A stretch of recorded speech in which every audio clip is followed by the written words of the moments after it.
Hi friends, welcome to my mini vlog. ಇದು ಬುಧವಾರದ vlog ಆಗಿರುತ್ತೆ. ಇನ್ನು ನಂದು ಎಲ್ಲ ಕೆಲಸಗಳನ್ನು ಮುಗಿಸಿ ಸ್ವಲ್ಪ ಸ್ಟಿಚಿಂಗ್ ಇತ್ತು, ಅದನ್ನು ಮುಗಿಸ್ಕೊಬಿಡೋಣ ಅಂತ ಹೇಳಿ ಬಂದೆ.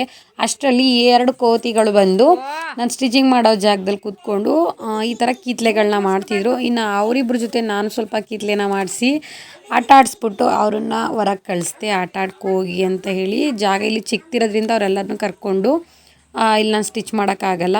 ಇನ್ನು ಮೊದಲೇ ಬ್ಲೌಸು ಅರ್ಧಂಬರ್ಧ ಸ್ಟಿಚ್ ಆಗಿತ್ತು. ಇದನ್ನು ಫಿನಿಷ್ ಮಾಡಿಬಿಡೋಣ ಅಂತ ಹೇಳಿ ಈ ಬ್ಲೌಸ್ನ ಸ್ಟಿಚ್ ಮಾಡ್ತಿದ್ದೆ. ಅಷ್ಟರೊಳಗೆ ಸಣ್ಣ ಸಣ್ಣದಾಗಿ ಮಳೆ ಬರ್ತಿತ್ತು. ಅಂದರೆ ಹರಳೆಣ್ಣೆ ತೆಗಿಯೋಕ್ಕೆ ಅಂತೇಳಿ ಹರಳನ್ನು ಕುಸ್ಕಿ ಒಣ ಹಾಕಬೇಕಿತ್ತಲ್ಲ, ಅದನ್ನು ಒಂದು 2 ಡೇಸ್ ಒಣಗಿಸ್ಬೇಕಿತ್ತು. ಹಾಗಾಗಿ ನಿನ್ನೆ ಒಣ ಹಾಕಿದೆ.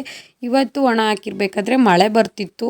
ನಾನು ನೆಂದ್ಬಿಡುತ್ತೆ ಅಂತ ಹೇಳಿ ಅದನ್ನು ಹೋಗಿ ಟ್ಯಾಕ್ಟ್ರ್ ಮೇಲೆ ಒಣಗಾಕಿದ್ದೆ. ಕೆಳಗಿದ್ರೆ ತುಣಿತಾರೆ, ಅದು ಬೇಯಿಸ್ಬೇಕಾದ್ರೆ ಸಿಡಿದ್ರೆ ಮುಖಕ್ಕೆ ಆರುತ್ತೆ ಅಂತೇಳಿ ನಾನು ಅದನ್ನು ಮಡ್ಚ್ಬಿಟ್ಟು ಬಂದು, ಇದು ಒಂದು ಕಸ್ಟಮರು ಗೌನ್ ಸ್ಟಿಚ್ ಮಾಡೋಕ್ಕೆ ಅಂತ ಹೇಳಿ ಒಂದು ಸಾರಿನ ಕೊಟ್ಟಿದ್ದರು.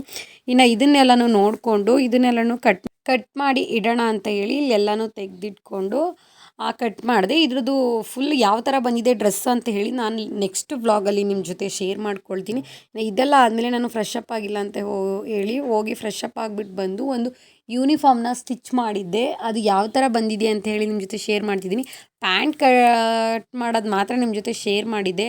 ಟಾಪ್ದು ಯಾವುದೇ ರೀತಿ ಶೇರ್ ಮಾಡೋಕ್ಕಾಗಲಿಲ್ಲ. ಹಾಗೆ ಗಡಿಬಿಡಿಲಿ ಸ್ಟಿಚ್ ಮಾಡಿಬಿಟ್ಟೆ. ಇದು ಒಂದು ಕಾಲೇಜ್ ಯೂನಿಫಾರ್ಮ್ದು. ನೋಡಿ ಯಾವ ಥರ ಬಂದಿದೆ ಅಂತ ಹೇಳಿ ನನಗೆ ಕಮೆಂಟ್ ಮಾಡಿ. ಇನ್ನು ಈ ವ್ಲಾಗ್ ಇಷ್ಟ ಆಗಿದರೆ ಪ್ಲೀಸ್ ಲೈಕ್ ಮಾಡಿ. ಹಾಗೆ ನನ್ನ ಪೇಜ್ನ ಇನ್ನು ಯಾರೆಲ್ಲ ಫಾಲೋ ಮಾಡ್ಕೊಂಡು ಬೇಗ ಬೇಗ ಫಾಲೋ ಮಾಡ್ಕೊಳ್ಳಿ, ಸಪೋರ್ಟ್ ಮಾಡಿ. Thank you.